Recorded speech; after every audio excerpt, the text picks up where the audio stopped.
Peggy 3.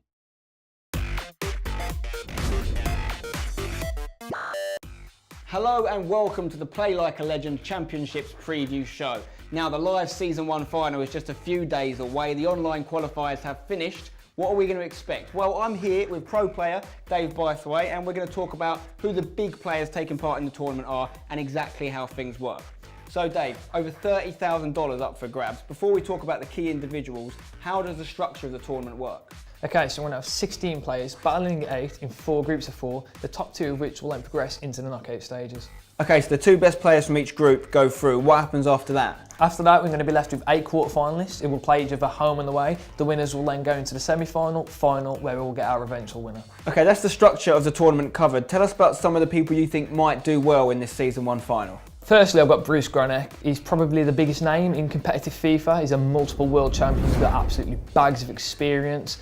He goes by the nickname La Machine, purely because he shows absolutely no emotion when he plays a game. Okay, well we know about Bruce, he's a very experienced player, but I've got some information here based on how he's played in the past on Ultimate Team, what we think maybe he's going to go with in terms of players. Now, we're pretty sure he might be playing a 4-2-3-1 formation. First off, how do you feel about that one? Most competitive players will be using that purely because it's got the perfect balance between defence and attack. You've got 2 centre defensive mids, as well as a striker, 2 wide players and a centre attacking mid. Yeah, it's definitely a popular one. And also I've noticed he's got a strong Man City connection in his team. A lot of players from that club. We've got Mangala, Kompany, Clichy, Yaya Toure, Aguero. Is that quite a strong club in your opinion in terms of Ultimate Team players? If you're going to select a back 3 or a back 4, I think those players would definitely be on there. Kompany, Mangala, purely because they're big, they're strong, they're not going to lose much in the air.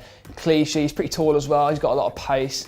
Toure and Aguero, I don't really need to say a lot about those, are the best in their positions. Okay, Bruce is definitely one to watch. Who else have you got your eye on? Another French player is Epsilon Vinch. He's a young player, but he's a world champion. Yeah, Vinch, I've seen Vinch play quite a lot actually. He's very good, very good. And I've got some more information what we think he might line up with. They're going to be another Premier League based team, I think. Another 4-2-3-1 as well. A lot of Chelsea boys in here. We've got Schürrle, we've got Cuadrado, obviously very much liked because of his pace. We've got Diego Costa. We've got some interesting people in there as well, like Nedum has made the team. What do you think about that? If I had to pick between him and Kompany, there's no real competition, but it's all down to preference. Particularly with Cuadrado as well, we need to look out for Cuadrado in Vinch's team because I know he's got a really strong goals per game ratio with Cuadrado, so that right hand side is obviously quite dominant for him. And his bench as well, right? Listen to this bench, Ibarbo, Gervinho and Dumba, that triple Roma pace attack. If he gets those guys off the bench early doors, that could be all sorts of problems for his opposition.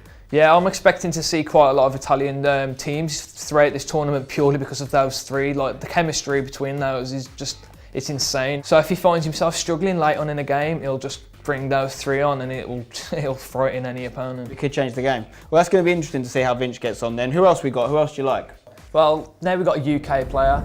It's Tas and he's one of the best players in the UK. This is because he's a very good, patient player. He'll keep the ball a lot. He's very skillful and he's got a very, very solid defence. Lots of different things to talk about here, but there's one standout thing, which is Luis Suarez in CDM. Now, I've seen strikers used there before, but I've never seen Suarez that far deep on the pitch. What do you think about that? It's a strange decision and it's definitely a risk, but the reason behind it is a lot of the times when you play a 4-2-3-1 formation, your centre defensive mids will be like on the edge of the box, like just for corners and like things like that, and you'll want to get a shot off with them, and usually centre defensive mids, they won't have great shooting stats.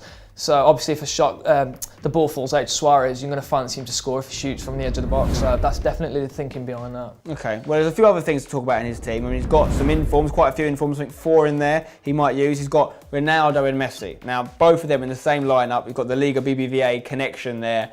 That could be causing all sorts of problems. Benzema up top. Would you have gone with Benzema at the top of a Spanish league strike force? I would have gone for the informed Griezmann just because he's got a bit more pace, and I'm not really a fan of Benzema. Although he's got a good rating, he never seems like he justifies it like on the pitch. He doesn't really like do a lot for me. And then finally, I mean, he's got Team of the Year Cruz, but is Cruz one of the best ones? Do you think he could have gone with someone else, or maybe a different CDM from La Liga? I would have gone for a more defensive, centre defensive mid purely because he's got Suarez like partnering him.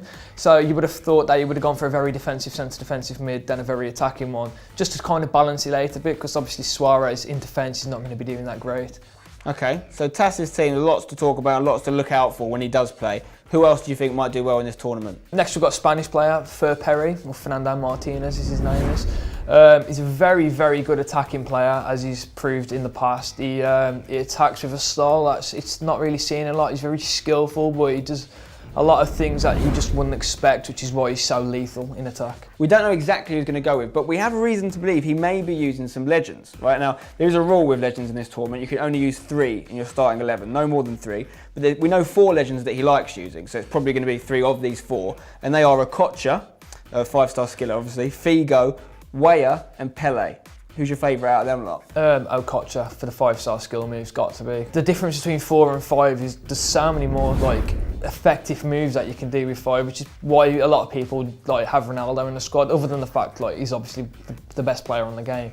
But it can really make the difference in those tight games. Okay, so we'll look forward to seeing what Perry does. Who's next? All right, lastly, we've got Spencer Ealing.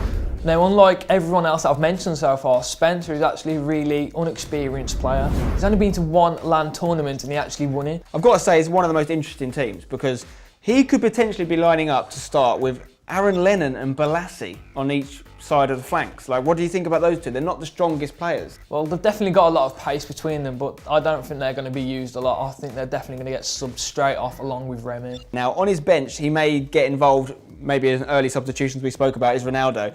His goals per game ratio with Ronaldo is unbelievable. We're looking at nearly 2 goals per game, all right? So that's going to be effective. He's obviously going to be using Ronaldo in some form in pretty much every match he plays. He's got Robben on the bench. He's got Luis Gustavo, Jovetic. What do you think of these guys? He's just keeping his options open, although, like we've said, he's probably going to sub 3 on straight away. He doesn't necessarily have to, and he might not do it. And if he doesn't do it, then he's got a lot of options to pick from, like throughout the team, not just in attack. But Ronaldo with his 2 goals a game, that's definitely saying to me he's coming on as a striker straight away. This substitution tactic though, whilst it could be effective, it's risky, isn't it? Because especially if he does all 3 early on, what happens if he gets someone sent off? He wants to change up the formation, he's got no option. Yeah, well, you're right. If he does get a centre-back sent off, for example, then he's going to have to play someone out of position, and you don't want anyone from like an attacking player or midfielder for that matter playing in defence, because it can really cost you late on in the game. Well, we'll see what happens with that. I'm sure someone's going to do 3 early substitutions at some point, and that could be something that happens. But Spencer's another interesting player to look out for sure. Right, so there's some of the people to keep an eye on. We'll definitely look out for them. But it's not just about the people taking part, is it? It's also about the environment. These guys are going to be playing in the Gfinity Arena in London. It's a huge cinema screen. There's going to be hundreds of people watching. How will that affect people? Well, this is where experience is key. There's going to be a lot of pressure on the players. It's a whole new kettle of fish to playing in your room with your slippers on, a cup of tea at the side.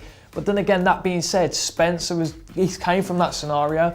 He was playing in his room, he hadn't been to a tournament, he went to his first one and he won it, so who knows what to expect. All right, with all that in mind, who do you tip to win the Season 1 final this weekend? Based on the information that we've had, I'm going to go with Spencer. He's used his team a lot, he knows which players work in certain positions, and most of his players have been there from the start, so he's definitely my choice.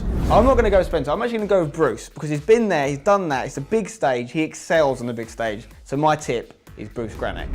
Well, there you go. They are some of the key players to look out for at the Play Like a Legend live Season 1 final. It's taking place this weekend in London at the Gfinity Arena. Dave, thank you very much for joining us. I'm looking forward to seeing if some of our predictions come true. It's going to be a great event. You can watch it all live at twitch.tv/GFinityTV. We'll be there. Make sure you are too.